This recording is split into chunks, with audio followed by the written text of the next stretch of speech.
Hi, and welcome to this XpoNorth session. I'm Peter Rupert, and I'm very delighted to have with me today Sam Delaney for this session, which is basically built around Sam's newsletter and podcast, The Reset. But before we get into that, just a bit of an introduction to Sam. Sam Delaney is a writer, broadcaster, and podcaster. His daily pod, Top Flight Time Machine, which he co-hosts with Andy Dawson, has had over 6.5 million downloads since its launch in 2018. He also presents the Athletics Weekly West Ham podcast, U-Ions, and 80s movie podcast, Betamax Babylon. In late 2020, Sam launched The Reset, then as a newsletter about mental health and addiction things, which has also now grown into a very highly regarded podcast and is a subject of why we're here today. He is the co-founder and CEO of 1129 Media, which produces hit shows for other podcasters, including Alan Johnson, Neil Ruddock, Rose McGowan, and Chris Ryan. And many will know Sam as a journalist. He was a regular contributor to The Guardian and a columnist in The Big Issue. And he's the former editor-in-chief of Heat magazine. He's presented radio shows for BBC Radio 5 Live, BBC London, Talk Sport, Talk Radio, and has made documentaries as well for the BBC, Channel 4 and Channel 5. He's published 3 books, the most recent of which was Mad Men and Bad Men, What Happened When British Politics Met Advertising, which came out in 2015. And I'm delighted that he's here today with us at XpoNorth. Thanks for having me, Peter. And thanks for doing this, Sam, this session. And before we get into it, I want to say neither Sam nor I, Sam makes a big point about this in The Reset, are experts, but it's a different sort of expertise, which is about non-judgemental attitudes and about people talking and opening up and so on and confronting the things that are going on in their life. But we're not doctors, we're not experts in that kind of way. And just to say that also on the XpoNorth website, there will be lists, contact details if you want to speak to anyone who is actually directly an expert and can help you with all that. So do follow that through. You'll find the links on our web pages. Now, The Reset has been, I think, a very interesting phenomenon, and it occurred, I think, at a time when many people in our industries, the creative industries, are basically being kind of to hell and back. It was a really bad year in COVID, and I think it's really important for organisations such as Expo and everyone involved in the arts and the creative industries to kind of take a moment to look at that and to acknowledge that and to kind of think about what happens now as we begin to emerge from what's been a very, very difficult time for so many people. The Reset emerged sort of halfway through the main body of the lockdown, as we know it so far.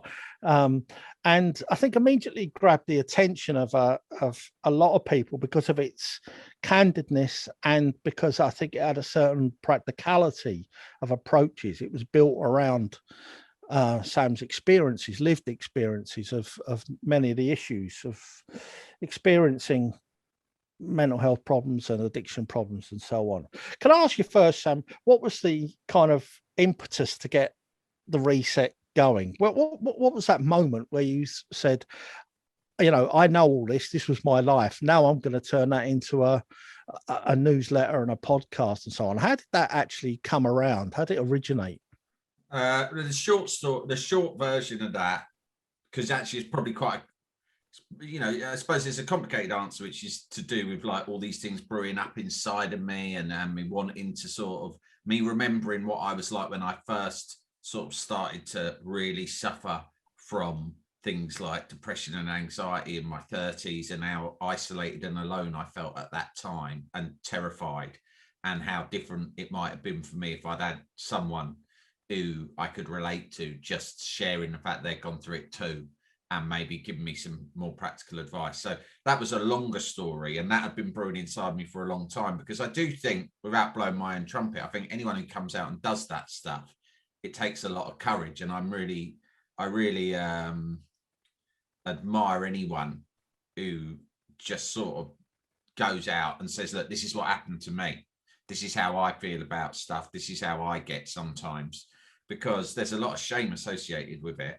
And so anyone who does it on any level, I'm massively impressed by. But it took me a long time. It wasn't like I was just like, oh, easy peasy. Probably the biggest catalyst was in 2018, The Guardian asked me to write a piece about something called Andy's Man Club, which is it was Andy's Man Club was a sort of a group, is a Monday night group that meets pretty much all over the country, all over the UK. There's quite a few of them now. You can look them up on their website. It was started by a bloke called Luke Ambler, who's a former rugby league player from Halifax, sort of very tough, plain speaking, northern working class bloke who had suffered with his own mental health problems, and then his brother-in-law, whose name was Andy, had taken his own life, and had and it was so out of the blue, such a shock to the family, because this was a guy who'd shown no signs whatsoever, no outward signs whatsoever of suffering from any issues. That, you know, not this guy Luke Ambler for sick. So he decided that, you know, same as what I was just saying, he thought maybe if he had someone to talk to, maybe if there was something that felt more welcoming to an ordinary bloke like him, if there was a non-judgmental environment where he could just share this stuff and hear from other people who've been through the same thing, maybe he would have been all right. So Luke set up this thing called Andy's Man Club, which I guess is like, you could maybe compare it to AA, but but only in as much as it's a bunch of people sitting in a room chatting. But it doesn't have any of the laws or steps or regulations of it. It's much more just sort of like a bunch of blokes getting together. Sometimes the conversation could be about football or music, but very oftentimes there is an element to it that regards how people are feeling. Anyway, I'd heard a little bit about it. The Guardian sent me to write about that and then just write a broader piece about men and mental health. And within that piece, I wrote maybe just, they'd said to me, look, can you share a bit about yourself to make it more relatable? Probably in the first draft, I hadn't said that much about myself. So I said, yeah, all right. So I wrote a thing about my experience in my sort of mid-30s of when I first kind of was really had to confront the fact that I did have very black spells and intense anxiety that sometimes went on.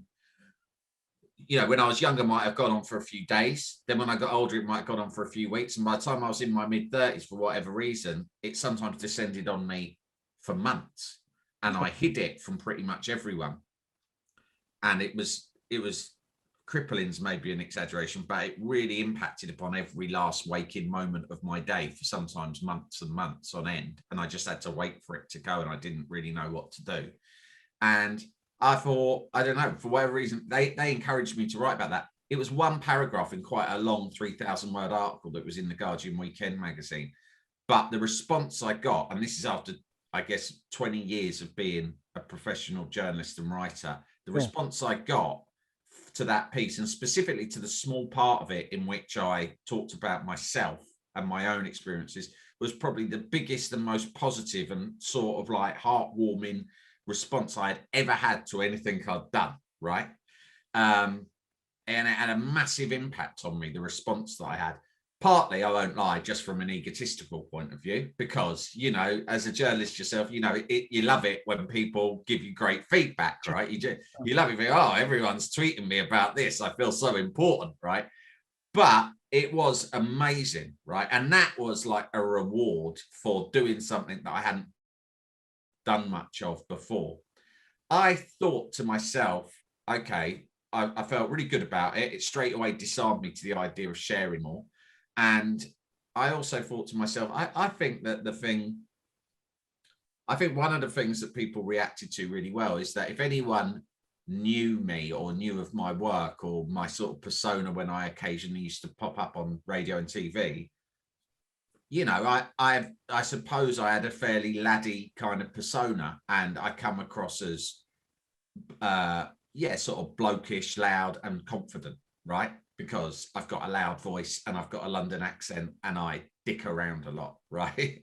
And I, started out in lads magazines. I've done stuff for Talk Sport for years, and you got a Jack the Lad sort of personality, and people associated, wrongly or rightly, a lot of the conversations surrounding mental health were alienating to that kind of a bloke, that what you might call the Jack the Lad sort of guy, right? Because they were either felt quite feminine. It was a conversation that women were having, right? And because, I mean, it's a sweeping generalization, but perhaps there was just more emotional intelligence amongst a lot of women, I think, and also I think the men who were talking about it, as extraordinary as I think they all were, the men who you sort of commonly saw writing or talking about it, perhaps weren't from that kind of cut from that Jack the Lad cloth, right? And perhaps weren't from the sort of background that I was from. And therefore, and this isn't a criticism of them, I'm saying it is a problem for a lot of men who thought the language they use, the way they speak, their life experiences, these are not men that I can necessarily relate to, because they just aren't like me. And I think really people need someone who they can relate to, right? Because I know that when I was first going through stuff and I felt lost and alone, I'd hear some people, I'd go to, I went to a therapist for the first time when I was sort of in my mid-30s. And the first therapist I saw, I'm a massive advocate of therapy now, but the first therapist I saw, I don't know, they're a bit touchy-feely. They're using sort of slightly kind of tiny bit hippie-ish language. They're a little bit, they talk to me a little bit like they a bit patronizingly perhaps, or something like that, and I just didn't feel comfortable with it, right?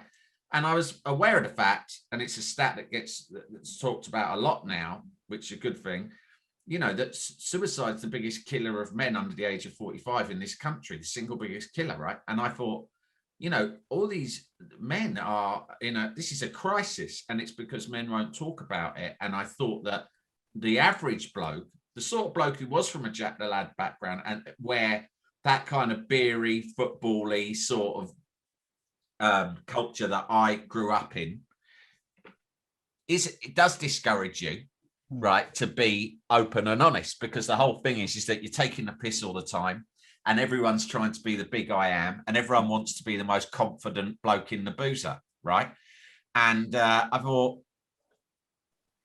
if I'm regarded as someone who is like very confident and outgoing and a bit of a lad, but I can say, yeah, I feel really vulnerable and anxious and depressed, then maybe I thought that is one of the reasons that me saying this stuff got such a good reaction when I wrote about it for the first time. Anyway, since then, I kind of carried on writing bits and bobs here and there about stuff, and being very open about the fact that I'd had a problem with booze and drugs for a couple of years, and had to sort of, kind of detox and get over that, and then learn a lot about just therapy and mental health as a result of that.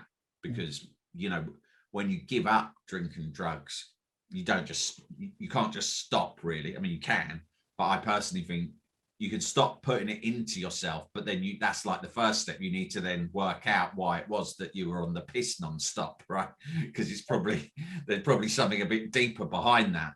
And I just kept talking about it on my podcast with my co-host Andy Dawson, who's sort of like a very good person to talk to about stuff. I don't know why, but he seems to just naturally bring that about in me. I think he's quite he's a funny sort of blunt northern bloke, but he also has a sort of a sensitivity about him that you kind of know he's not gonna be mean. And so, like, I'm doing this podcast with him every day, and I'm more and more talking about the fact I found myself saying things like, just casually, like, oh yeah, I've been up the shrink this morning, right? And I'd say something like that, and he'd go, "What?" I go, I've been to the shrink. That's cost me another whatever. Complained about the money it cost me, or saying to him, "Yeah, they want me to carry on taking these pills. I don't know. What do you think?" Right? Anyway, it's sort of like half tongue in cheek, but completely true. And when I said these things, I'd come off and think, "Oh, maybe I overshared a bit there." But then I get this enormous response from listeners, because usually we're talking rubbish. We're talking about football or just being crude and juvenile and just being silly and irreverent. That's what the podcast is. But if I ever even touched upon the fact that I had a therapist, or I went to see a psychiatrist, or, you know, that I'd had to go to I didn't go to rehab, but that I went to the Priory to get help when I had a drink and drug problem, people would react so positively to that. And I thought to myself, this is great. I'm getting so many messages from people, and I can tell it's because they don't expect it from me. Sure. It's counterintuitive. And if something's counterintuitive, it tends to grab people's attention more, you know? Yeah. And so then I thought about writing a book, and then I couldn't be bothered writing a book because writing books is such a pain in the arse, takes ages, right? So I thought, and then I kept reading about Substack, which is a huge thing in the States and has become a big sort of phenomena for writers in the States. And I thought, I want to jump on this Substack thing, but what can I write about? I thought I might as well just write about that. And that's it. Just started writing. First one I did got a huge response on Twitter. I think, again, people were surprised. The people who saw me share it on Twitter, and I'm just speaking quite honestly about the fact that, you know, I went for a phase where I'd been drinking every day in the morning, or doing drugs at work in the toilet, and just sort of just saying that casually, because do you know what? The reason eventually I stopped caring about admitting stuff like that is because I just became aware that, like, so many people had been through stages like that in their lives, but we all keep it a secret. And I just am convinced that if we all don't feel as if we need to keep it a secret, and if we all let go of the shame in it, then we've all got a better chance of recovering and not letting these demons completely overtake us, you know? Just rewinding a little bit, can you actually sort of remember the first time in your life where you thought to yourself, this isn't funny anymore? Well, you know, this is not what it's supposed to be, you know, like that, the morning after, whatever, where you actually thought this is a problem. What do you mean in terms of drink and drugs? Yeah. Well, it's hard to say, because I mean, my life in terms of drinking and drugs is sort of like there's a couple of stages to it, in as much as from the age of about 12 onwards, I was, you know, getting pissed at weekends or experimenting with, like, you know, mild like weed or whatever. And that was the sort of life I grew up in. I was like, you know, I grew up in a household where I had older brothers, and there was a lot of that sort of stuff going on around me, even when I was very young, that I didn't do myself, but I was certainly exposed to drinking and drug taking, not by the adults. Like my mum, who raised us all, she wasn't like a big drinker or drug taker. It wasn't like one of those situations. It was more like, when I was a small lad, there was a lot of teenagers around my house who were just partying in the way teenagers do, which meant that I had seen heavy drinking and a lot of weed being smoked and stuff like that, and discussions of harder drugs. You know, I remember my brother coming home one night when I was about 9, and just absolutely, I didn't know whether he was having a fit. He was screaming. He was all over the place, lying on the sofa. My mum was panicking and crying. And I was like, what the hell's going on? And I remember someone saying, my mum had a boyfriend at the time who was saying, he was there and he was going, give him a, you know, what is it when you put something in someone's mouth when they're having a fit, to bite on? I can't remember what you call it, but go, give him something to bite on. And they couldn't find something like a leather belt. So I remember my mum sticking like a plastic, we'd had like a takeaway and there was plastic cutlery lying around, and she put like a plastic fork in my brother's mouth that he bit down on and broke completely. And I was like really traumatized. I went, what, you know, I'm like crying, going, what is this? And my mum's gone, he's taken something called acid, and he's having what's called a trip, and he's very scared, right? And I'm like, what the, you know, I'm like 8 or 9 thinking, what the hell? I mean, my son's 9 now. If I just can't imagine, like, you know, but so anyway, that's just one example of the sort of stuff I saw. And then, you know, throughout my life, I don't think I was particularly unusual in the context of my social circles, right? Yeah. So I was, you know, whether that be growing up in a house like that, or hanging out, the sort of kids I gravitated towards at school were the sort of kids who would be going out at weekends and having parties, or, you know, all the cliches, getting pissed down at the park. And then, you know, I'm big into sort of football culture from a very young age. And I'd be at the football with my mates, very often older blokes than me, from an early age, like in that sort of culture of being in the pub at like 11 o'clock when they opened on a Saturday, and turning up to the ground like totally plastered so you can't even see the game, and that all being just part of like normal. It didn't feel like depressing or weird. It was just like that. But also, you know, I sort of, first of all, in comparison to all of these people I mentioned, I was very often the least bad in any given group, whether that would be in my family, because, you know, like I say, I have 3 older brothers. One of them had to, you know, sort of face alcoholism and give up like quite a few years before me. And that was one of the good aspects, because I had him as a sort of an example. But sure, all of us, all 4 of us have, you know, lived like that and had problems. And I always, you know, very often people say, oh, Sam's all right. He's the youngest. He's not really the bad one. And so if you keep hearing that, you think, well, I haven't got a problem at all, because then, you know, and like I said, with all my mates that I went to school with, all my mates at the football, I was never even in, I always go, I wasn't in the Champions League places. I wasn't even in the Europa League places. I was mid-table at best, right? And so it's all about context. And then, like, you know, I went into journalism and the media, where kind of social drinking and drug taking is quite prevalent too. Never, I don't think many people who knew me throughout most of my career in that would have regarded me as someone who was a particular cane head. They thought, oh yeah, you know, like everyone, he does a bit of this, bit of that, but he's not like some people have a reputation like they got a big problem. So it all crept up on me. I think that, so I was a weekend sort of wreckhead, as you might say, for most of my life. And then in my mid to late 30s, through a combination of factors, mainly I would say now stress and exhaustion and a sense of overwhelm, all the things that had always been there came on top, and I suddenly crossed that invisible line that they describe in recovery. You cross an invisible line whereby 1 minute you're just someone who quite likes getting pissed, and maybe occasionally doing the odd line at Charlie, to the next minute, you know, oh shit, I don't know, I can't remember the day it happened, but I remember what my life was like in about 2013, I would say, is when it got bad. And I just suddenly, like, between 2013 and June 2015, so I'm coming up for my 6-year anniversary of sobriety, I just sort of really went I went very quickly, like stratospheric in my abuse of all the things that I'd been abusing since I was 12. No. Yeah. And a lesson I took from that is, you think you're in control, but you never are. And I only know that now in retrospect. And by the time you realize that you've lost control, it's almost too late to do anything about it, because I did realize that I'd lost control, going back to your original question, probably about 6 months into this 2-year period.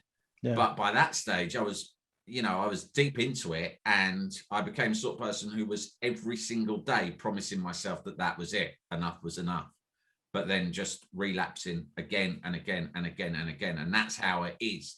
And so all I think is that anyone who is a habitual drinker or drug taker, even if you think I'm not the worst, or even if you think, it's only at weekends, it's, you know, it's terrifying, because you know, I would say you could ask most people who knew me well, whether that was work or personally, throughout my 20s and 30s, and none of them would have thought, oh yeah, Sam's the sort of guy who's really like on a knife edge here, you know.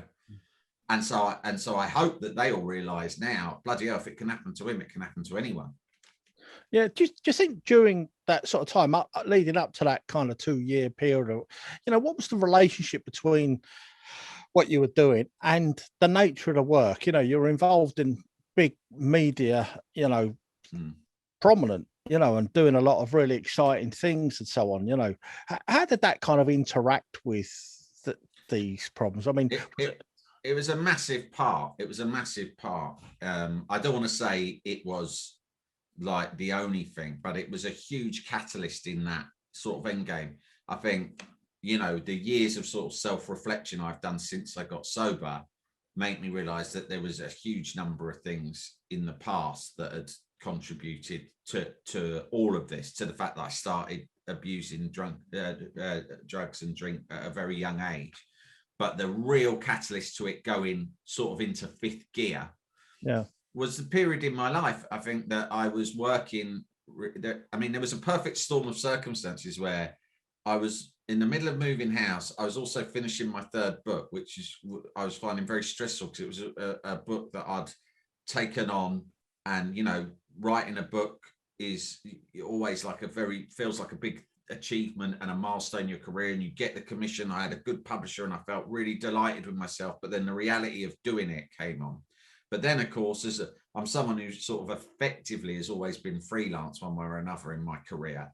And I'm kind of writing this book, but at the same time thinking, well, I need to be making a living in other ways. I was broadcasting a great deal, mainly on TalkSport and also on BBC London.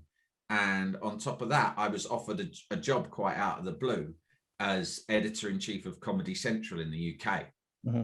And they got me in to sort of launch a whole new digital platform for them, right? And I said yes to everything because I had 2 young children. We were moving house, right? And I said yes to everything because I felt I was heading towards my 40s. Mostly I was thinking about, I need money because, you know, when you buy a house, you end up in all sorts of debt. And, you know, I was always worrying about money. No matter how much I earned, I was always worried about it because that's what it's like when you're a freelancer, as lots of people watching this will know. But that's another thing that people don't talk about much, because people don't talk about worrying about money because oftentimes, especially your peers, you think that it might make you look like you're not doing so well, you know. But I've often been worried about money most at times where I've earned the most. But I've also had times where I've been really worried, like there's not enough coming in and I've got a big mortgage payment. And that's a massive trigger for me. It's a huge source of anxiety, no matter what's going on in my career. And so I took on too much work, way too much.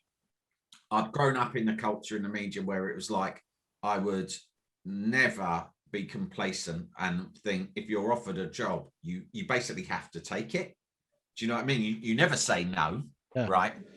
Because, you know, that's almost seemed like entitled to me to turn work down when it was offered to you, right? And so I said yes to all of these different projects. And there was a period where, like, I live in Southwest London. I would get up in the morning, get on my Vespa, ride all the way over to Camden where my day job was. I'd work a pretty intense sort of full working day there in a quite corporate environment, which is not something that I ever interact with particularly well anyway, with high pressure bosses and processes and all the rest of it. At the end of that day, I would jump on my Vespa and drive from there to Waterloo, where the studios of TalkSport were, and do an evening show, sometimes till 1 a.m. Then I would go home, and I would often, if everyone was in bed, I would then stay up and write because I was behind on my book deadline. And then I would finally collapse into bed at about 4 a.m. Then the kids would be up at 6. Ready to go to school, and I would get up, do breakfast for the kids, and go back and start it all over again. And the thing is, and by the way, it's not as, you know, I was privileged to have that amount of work, and obviously I'm aware that the sort of work I was doing wasn't exactly, kind of, to use the cliche, working down in a coal mine. However, the lesson is, you know, I took on too much, and that was one of the big things that I learned after I recovered, and I still work on now, is that I think that I worked and lived in a culture where, for various reasons, you took on too much constantly. And I was suffering from a state of complete overwhelm, whereby it was not possible for me to keep up with the amount of stuff I'd taken on in my life, particularly as I put a lot of pressure on myself to be a particularly active parent. Sure. I mean, I look back at that period, and there's articles I wrote in, you know, national newspapers about my devotion to fatherhood and my kids, and how much I wanted to be a hands-on dad and not one of these dads who just left it to the missus or to the nanny and then only showed up at weekends, right? I put a huge emphasis on that. But that was an extra layer of pressure. So it was just pressure, pressure, pressure, pressure, pressure, and no way of letting out steam other than drinking, using drugs to almost prop myself up and give me the energy that I didn't naturally have to keep up, which is an insane thing to do. That's like self-medicating. Yeah. And also never ever wanting to complain or talk out loud about it to anyone because you're worried that you're going to sound whingy, self-pitying, and weak, right? Like you can't keep up and you feel sorry for yourself. And look at him, he's got an easy life. He's got a nice house and all these like sort of exciting jobs, and he moans because he says he can't keep up with it because the kids get up early in the morning. So you feel ashamed. Yeah. The shame fuels your bad feelings even more and leads you more into bad habits like drinking drugs, because you're trying to block out shame, because you do feel ashamed about yourself massively. And so it's a vicious cycle. I think, I mean, each of those jobs you kind of outlined in that scenario of that period of time as well. There's also the thing where you're expected to be Sam Delaney on air, and you're also behind the scenes supposed to have the ideas. There is an intense pressure around the creative process, you know, I mean, that is in its own way very difficult to sustain. But you know, when you go on something like Talk Sport and radio things, you know, you've got to be up, you've got to be, you know, you can't have a bad day on the radio, you know, and you have to maintain that. I mean, I remember when I was involved in bigger media companies and so on, it was almost a way of life that there was a direct connection between drink and drugs, and then you go out and you have to go to shows and you have to keep up with your particular subject and all the rest of it. And that would be 24/7, you know, and it was, you know, it's really too much. It's too much. And I now try to live my life in a really different way. I keep an eye on myself much more closely. When I can see myself taking too much on, I try to, because I still have a tendency to do that. I mean, that's just part of me. I try to fill up space. I don't like downtime. I get anxious if I don't have enough work on, and all of those different things. I'm not over it all. But what I do is monitor myself more. I would have never monitored myself before getting sober. I would have just thought, this is what you have to do. This is what you have to do. Do not complain. Don't even feel sad inside your head about it. Feel honored and privileged to have the work. Keep doing it, right? Don't ever acknowledge to yourself or anyone else that having the 2 small children on top of all that is tiring, because you are privileged to have this family, right? And all of these other things. And I just took on, and now I can just see it. I can see when there's too much going on, and I have to almost do an intervention on myself. I mean, my wife's very good at spotting it as well. She'll go, look, come on. She'll go have a nap. If I get a bit grumpy, sometimes she'll go have a nap, and I'll go, oh yeah, that's a good idea. And then I'll have a nap and I'll feel better. So there's various things, like really simple, practical things that I've learned. But yeah, I just think, and I don't think it was me. I think that everyone is, I remember when, like, there was a famous newscaster who had a stroke quite young out of the blue. And there was a spate of articles around the time saying this is as a result of macho work culture, particularly in the media and journalism, where everyone wants to prove to themselves and everyone else that they're almost superhuman and they can do it. And, you know, you constantly see online on Twitter and things, 8 habits of top CEOs. And it's always like, I get up at 4 a.m. and I do 2 hours in the gym, right? And all of this shit. And that can be really intimidating. And even though you might laugh and go, load of bollocks, it can sometimes get in your head, that shit, because you start to think everyone else is living this very kind of organized, buttoned down, very efficient and productive life, right? And that's why they're successful. And I'm just a sloppy layabout, right? So that's one of the reasons why it's good if we're all honest, and, you know, people who might be perceived as successful in their industries are really honest and open up, because once they do that, they could literally be saving lives. By the way, I'm not saying that I'm saving lives, because that would be an insane thing for me to sit here and say. But what I do know is, like, for instance, Christian O'Connell, who I think I mentioned earlier. Oh no, maybe that was another. But anyway, Christian O'Connell, who used to do the breakfast show at Absolute Radio. He was the #1 breakfast show host in the UK. He was someone who I'd always admired from when I was really, much younger. Thought he was an absolute brilliant broadcaster. He was consistently number one. I got to know him a little bit as I got older. I just thought he was a broadcasting hero of mine. Yeah. And he's recently written about, he's moved to Australia now and has a successful radio show there. But he wrote a book that I'm reading at the moment about his experience of going to Australia and trying to restart a career there. And he wrote about when no one could understand why he'd quit in London when he was at the very top. But he describes how he was, before going on air, this is in his 40s when he'd already had a lot of success for 20 years, and he was the number one radio host in the country. He suddenly started suffering out of the blue from these really severe panic attacks and states of anxiety where he would find himself vomiting before going on air, and went through a spate of having to like consistently cancel, like sometimes 10 minutes before the show was starting, they had to get someone else in. And, that in turn encouraged him to sort of seek help, seek therapy, reflect on where his life was at, and make a big life decision, which was to move away.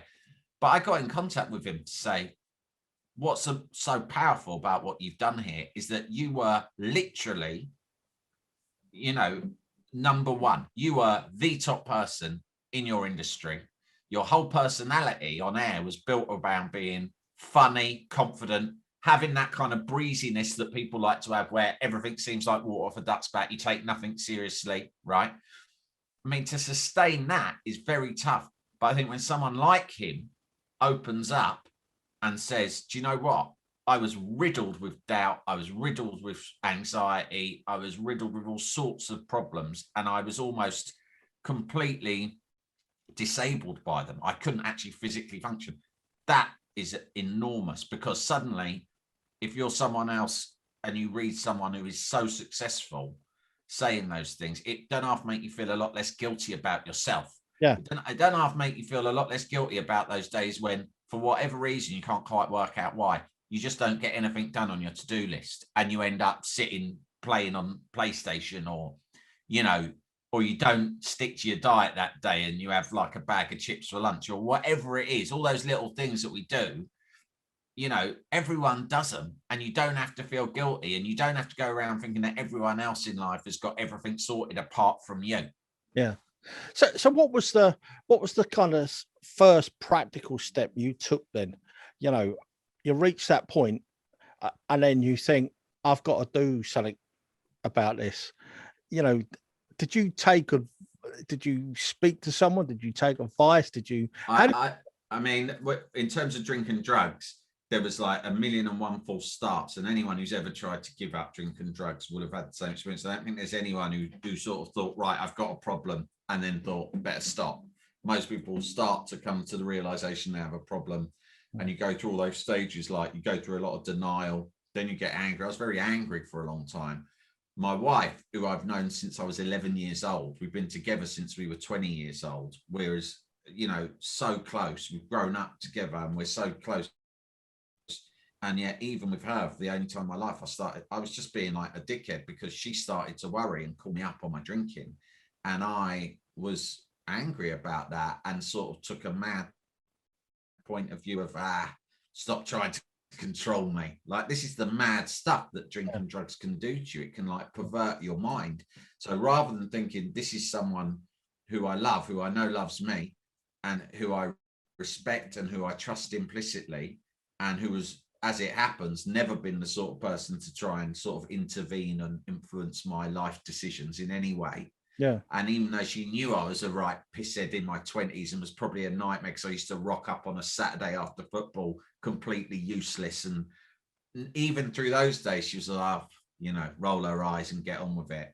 So when she started going, listen, you've got to knock this on the head, I'm actually worried, I didn't even react in a way like, oh God, really? That's a wake-up call. I was like, I'd moan about her, I'd moan too, and go, why are you so controlling? Right? I look back now and it's like embarrassing. But the reason I'm saying that is, again, someone might be going through something similar from either side of that equation. They might have a partner who they think has got a problem, or they might have a problem and their partner might be trying to help, and you find yourself being angry. And that's just because literally booze and drugs, they're like demons that take over your mind, and they tell you, it's almost like that old thing in a cartoon where you've got a devil on your shoulder going, Don't listen to her. She's just trying to control you. She's trying to ruin our fun. Don't let them ruin your fun. I also had mates who I would sometimes say, Anna thinks that I'm drinking too much. She doesn't want me to drink anymore. And you have mates go to you, what? Oh my God, you don't drink too much. That's because all of your mates drink the same or more than you and do the same or more drugs than you. And therefore they don't want to hear that you've got a problem, because that feels like a judgment on you. So really that cliche about, well, only you can decide is true. And I'd had so many false starts where I tried to do it on my own.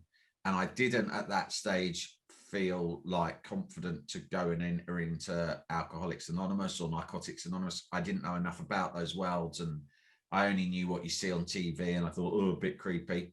I've tried both those things since, and I can highly recommend them to anyone. It's not creepy or weird, it's a right laugh, and it works. So I didn't want to do that. And in the dead of night, I remember I was wide awake, having been on just out on it for another night, about the 20th or 50th night in a row. I promised myself I wouldn't, and then I did. My wife's asleep next to me. My kids are asleep in the next room. I'm wide awake. I'm sweating, and I'm riddled with self-hatred and anxiety. And I Googled the Priory simply because the Priory is the only rehab centre that most people have heard of. Right? And certainly it was the only one I'd heard of. And it's actually up the road from where I live. So I thought that's convenient. But I thought, oh, I'm so worried about money all the time. I was like, oh, I won't be able to afford it. And it said free. Like all good businesses, it offered a free consultation. Okay. So there and then in the night, I just typed in the thing and said, yeah, I'll have that. And then I got a call from a woman. It's great salesmanship, because they like the next day I get a personal call from the therapist who says, yeah, come in and we'll have a chat. So I go in the next day, didn't tell anyone, didn't tell my wife, went in, had a chat with this woman. And, you know, I owe her my life today in many ways, because we just hit it off straight away, partly because she's still my therapist today. She wasn't supposed to be my therapist. She was the person who's a sort of a gatekeeper who kind of processes people. You come in, you talk to her, you tell your problems, and she tells you what she thinks you require, right? And then she passes you on to someone else. But I hit it off with her to such a degree that I was like, okay, I want to keep on at this. I want you to be my therapist. And part of the reason for that was she was a former addict herself. So she had been through everything I'd been through and more. And therefore, straight away, I was disarmed in our first meeting. There was no shame in me. She said, listen, tell me everything and don't feel embarrassed, because I was a drug and alcohol addict for many years. I ended up in here practically dead. Then I got sober and retrained. She went, but what I can tell you is I'm pretty sure that anything you've done, I've done it, but twice as bad. And that I found that very disarming. I suppose it's also that thing, you must at that time, you know, have had the thought, it's impossible. It's impossible to not do this. It's not possible to think in another way or to be another way. Yeah. You know? I mean, and the other part of that, I suppose, as well, is that when people go down that road, you know, stopping this thing, this addiction or whatever, as I've heard it described as being a bit like a bereavement, that people go through actually a process of mourning. Although obviously they don't call it that. Their feelings are very much allied to actually a sense of loss, that this thing that they've relied on, you know, gone.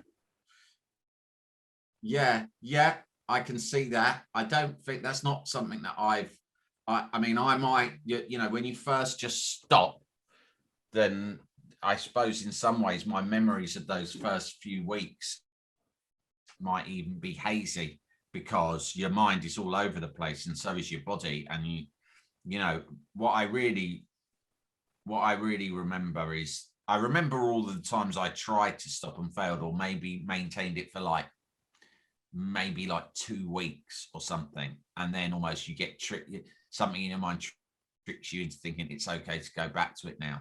But what you realize is as well, and this is why, you know, I and other addicts sort of always describe ourselves as addicts as opposed to former addicts, and why we always sort of stay vigilant the whole time about relapse, is because one of the terrifying things of relapse is that certainly if I ever gave up for 2 weeks here or there, or for instance, in 2010, 2011, when I was editing Heat magazine, I don't think I drank at all during that whole period I was editing that magazine. in, and I certainly didn't do drugs. I might have had the odd glass of champagne at the fancy events I got invited to.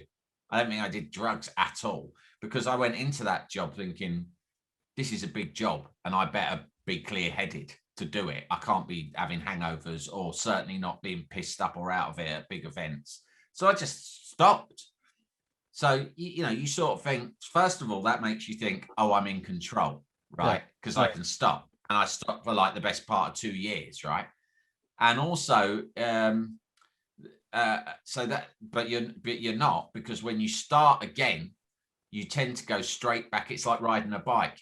You tend to go straight back in where you were when you left off.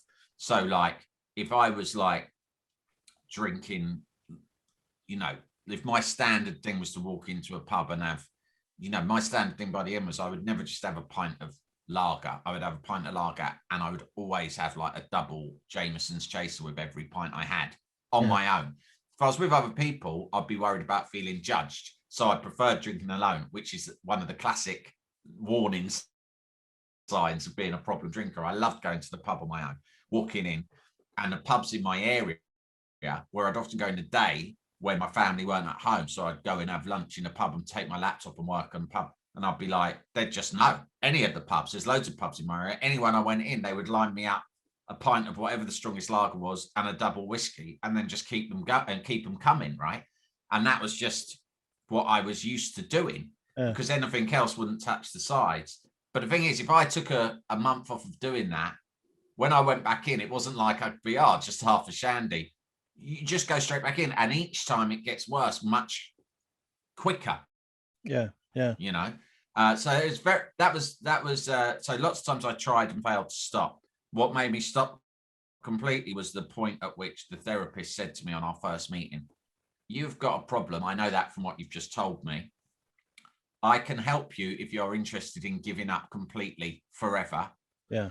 If you want to cut down, I can't help you, because it's not possible. Once you go past a certain point, which you have gone past, cutting down is not really a realistic option.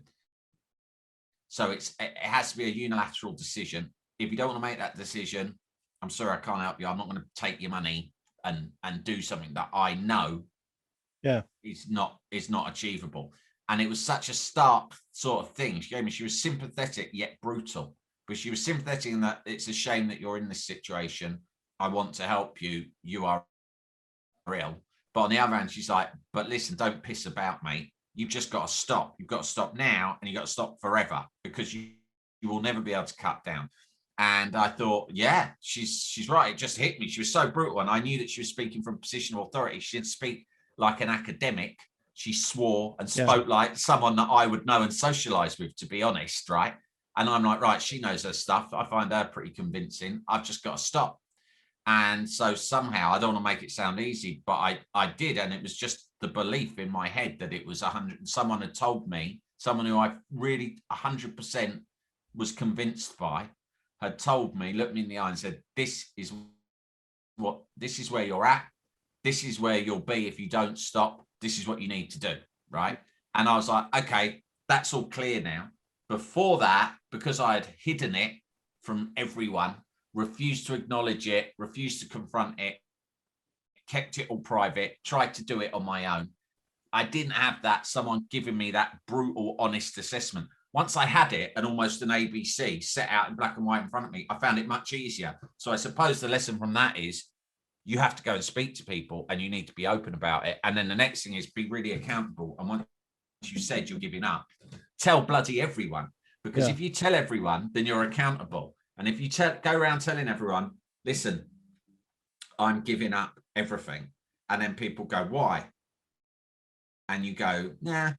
Sometimes the temptations go, they go, why? You don't have a problem. And I go, no, I don't really have a problem. I just want to give it a go, right? Then you've got a get out. You've got what you call a back door, right? Where you can still go, I gave it a go, but I'm back on the beers. So what I now say is people go, I don't drink or take drugs. Why? Because I was a massive alcoholic and drug head. And people go, whoa, like that. But once you say that, then the stakes are higher. You know, you don't want to then be seen in the pub pissed or meeting a dealer on a street corner. right? Because you've gone around telling everyone. It's another good reason for keeping up the resale. Sitting here talking to you now, very public about sobriety, which makes the stakes almost higher. Yeah. Whereas a lot of people are keeping it secret and low key and not talking about it. And that makes it really much easier for them to relapse without anyone making a fuss about it or knowing, you know? Yeah. Yeah. And if you found the other things, like perhaps like the most deeper seated things in, you know, your own life and your personality, like the anxiety and all those sorts of things, you know, did they sort of rear their head, as it were, if you've been self-medicating, or have you found as time has gone on that has eased as well, that you've been able to deal with those things? Oh yeah, totally. That is the biggest gift of sobriety, above all else, is that you just, everything in your like mental health improves, because, and it doesn't happen overnight, but there's two things. One is alcohol and drugs obviously chemically and biologically fuel anxiety and depression. That's just a fact, right? You know, and that's not just in terms of the fact that you all know that you can feel anxious or guilt-ridden with a hangover. I mean, just day to day, there's low-key stuff. If you're someone who has relied even to some extent on substances, alcohol or drugs to sort of shape your mood, then I don't think you're ever quite going to find an even keel in which you're just content, right? So there's a biological thing, but more than that, what sobriety does is it leads you down a path to self-reflection and a little bit of analysis, without making it sound all new age bollocks. You know, I had never, the background I grew up in and the way that my parents were, or the way that my mates were, or the sort of laddie culture that I was surrounded by throughout my life, never encouraged you to ever do things like look inside yourself, admit to vulnerabilities, examine the stuff in your past that might have hurt you, right?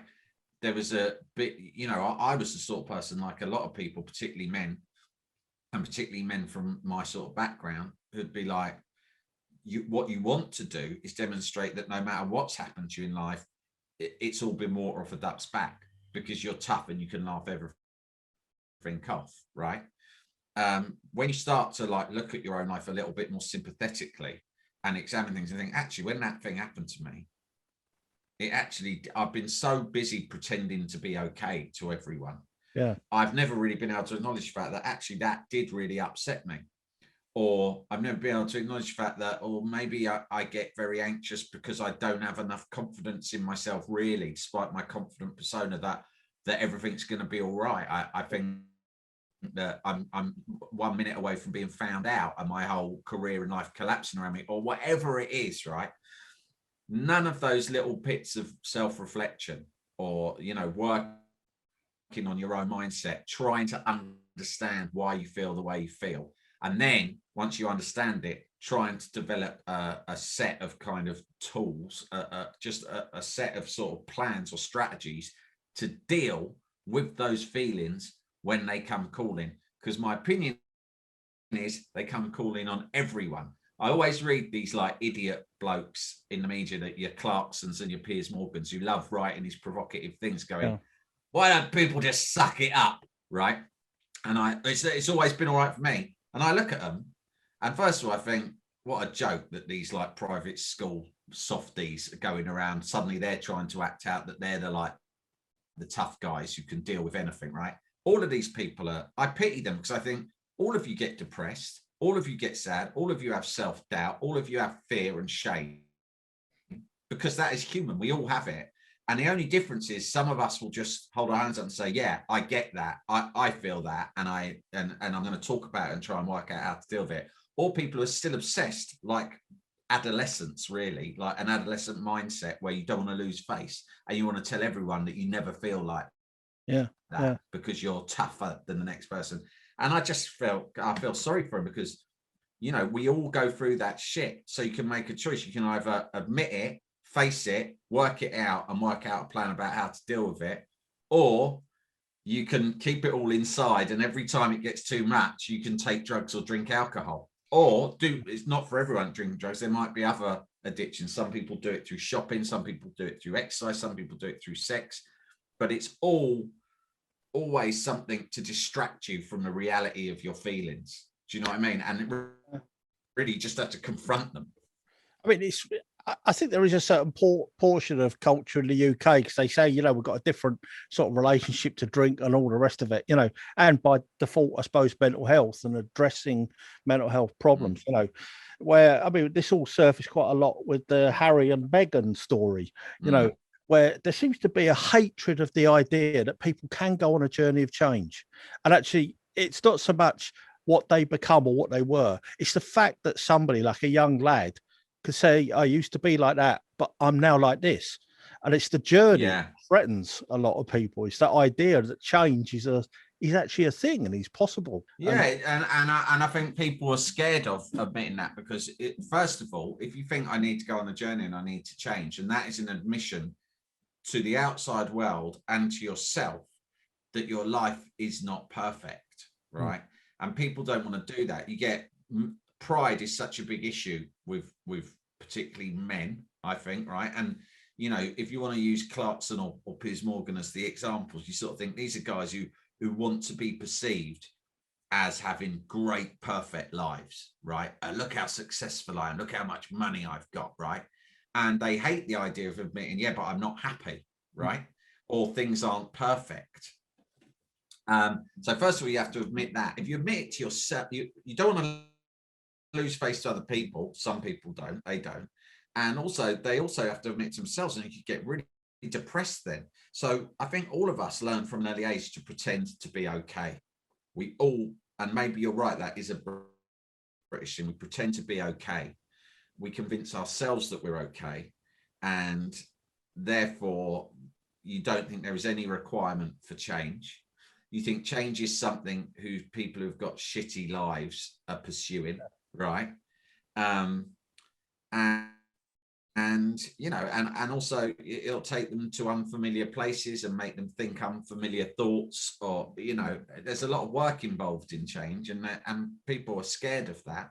But you don't, it's not an admission of having a shit life if you want to change and improve, because no one's okay all the time. I don't believe that there is anyone who is okay all the time. No one is happy all the time, right? I'm not happy all the time now. I'm happier a lot more often than I used to be 5 or 6 years ago. But, I don't think we should aspire to being happy all the time. I don't think it's natural to be happy all the time. I think you can aspire to be content the majority of the time. That's a decent state to be. And then be happy once in a while, and also accept that sometimes you will be sad or anxious, and sometimes even a bit depressed, and that's normal too. I don't think anyone, I don't want to be depressing, but I don't think anyone is okay all the time. No. I mean, I once heard a phrase, and for some reason I've always attributed it to Freud, that might not be right, but I think it was Freud who said that the job of therapy, psychotherapy, psychoanalysis, by extensional subsequent therapies as well, I'd say, is to return people to an ordinary level of unhappiness. And I think that's that's a sort of a goal. Yeah. When it's framed in that way, it's actually attainable as well. I think that's a good way of looking at it. And I hope that doesn't sound bleak to anyone listening or watching, but I think that's spot on. I mean, you're going to be unhappy some days because sad things happen, and sometimes they don't happen. Sometimes you just wake up in the wrong, as they say, you get out of bed on the wrong side. But once you kind of just can admit that to yourself and maybe to other people, it doesn't make you a whinger. No. Right. I mean, I try to never whinge, but I'll go, oh yeah, I've got the right ump today. I'll just say it like that. People, it doesn't have to be, oh, I feel so vulnerable. Yeah. I feel like I don't, maybe it's something to do with what I experienced in my childhood. It doesn't have to be about kind of all that sort of introspective whinging or anything like that. But you can say, I feel bloody miserable. I don't know why. Yeah. Right. And then you think to yourself, what are the things that usually work? Do you know what I mean? In situations like this. And then, build up a set of different tools. Yeah. Well, look, thanks, Sam, so much for that conversation. And I can highly recommend the reset. Some of the episodes, I mean, even the very first one of the podcast with Sean Ryder was just such a good listen in and of itself, let alone the kind of lessons and the tips and just the ability to be able to recognize that lots of people experience these things and lots of people are in the same place. And I think it's such a valuable contribution, to emerge as well at such a challenging time for people. So thanks so much for that, and thanks so much for doing this. And cheers, Peter. Well, I'm glad. I'm always happy if people are just seeing it. You don't know. I stick it out on Twitter once a week and hope for the best. You don't always know. It's great when I hear that people are listening or that it makes a difference to them. But I get a lot out of it myself. So I always say, yeah, thanks a lot. It means a lot. But I also do it for myself. And like I said earlier as well, I love getting positive feedback from people. That give. I'm not going to lie. I'm not Buddha. I've got an ego. Do you know? Yeah. But I'm really glad that it's had an impact on some people. Yeah. And as I said at the very top of this, there's stuff on your own website, links people can click, phone numbers people can get involved if they want to make contact with that. And we'll make sure that's on our pages as well, and would encourage anyone who feels they want to make a step like that to do so. So I'm very grateful to you. Thanks, Sam, so much. My pleasure. Thanks for having me. All right.